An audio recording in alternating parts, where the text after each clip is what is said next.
ಹರೇ ಕೃಷ್ಣ. ಅಧ್ಯಾಯ 3 ಶ್ಲೋಕ 21.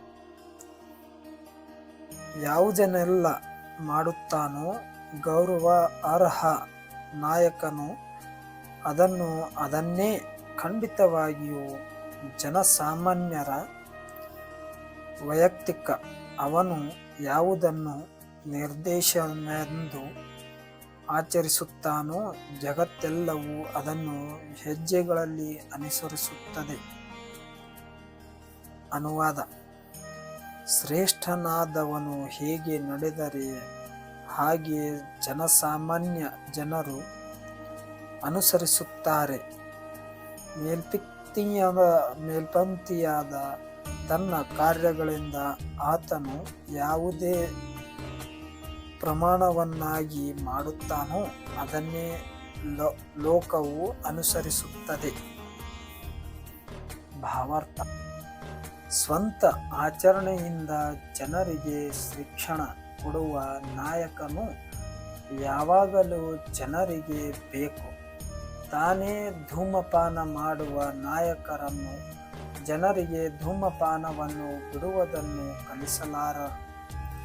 ಚೈತನ್ಯ ಮಹಾಪ್ರಭುಗಳು ಹೇಳುವಂತೆ ಶಿಕ್ಷಕನು ಇತರರಿಗೆ ಹೇಳಿಕೊಡುವ ಮುನ್ನ ತಾನು ಯೋಗ್ಯ ರೀತಿಯಲ್ಲಿ ನಡೆದುಕೊಳ್ಳಬೇಕು. ಆ ರೀತಿಯಲ್ಲಿ ಬೋಧಿಸಿದವನು ಆಚಾರ್ಯ ಅಥವಾ ಆದರ್ಶ ಗುರುವೆಂದು ಕರೆಯಲಾಗುತ್ತದೆ. ಆದುದರಿಂದ ಜನಸಾಮಾನ್ಯರು ಮನುಷ್ಯನಿಗೆ ಬುದ್ಧಿ ಹೇಳಿಕೊಡಲು ಗುರುವು ಶಾಸ್ತ್ರಗಳ ತತ್ವಗಳನ್ನು ಆಚರಿಸಬೇಕು. ಅಪೌರುಷೇಯ ಶಾಸ್ತ್ರಗಳ ತತ್ವಗಳ ವಿರುದ್ಧ ಗುರುವು ನಿಯಮಗಳನ್ನು ಸೃಷ್ಟಿ ಮಾಡಲಾರ. ಮನಸಂಹಿತೆಗಳಂತಹ ಅಪೌರುಷೇಯ ಶಾಸ್ತ್ರಗಳನ್ನು ಮನುಕುಲವು ಅನುಸರಿಸಬೇಕಾದ ಪ್ರಮಾಣ ಗ್ರಂಥಗಳೆಂದು ಪರಿಗಣಿಸಲಾಗಿದೆ.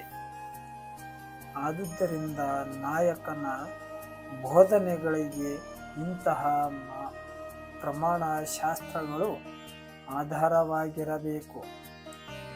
ತನ್ನನ್ನು ಉತ್ತಮಗೊಳಿಸಲು ಬಯಸುವವನು ಶ್ರೇಷ್ಠ ಗುರುಗಳು ಅನುಷ್ಠಾನಕ್ಕೆ ತಂದಿರುವಂತೆ ಪ್ರಮಾಣ ನಿಯಮಗಳನ್ನು ಅನುಸರಿಸಬೇಕು.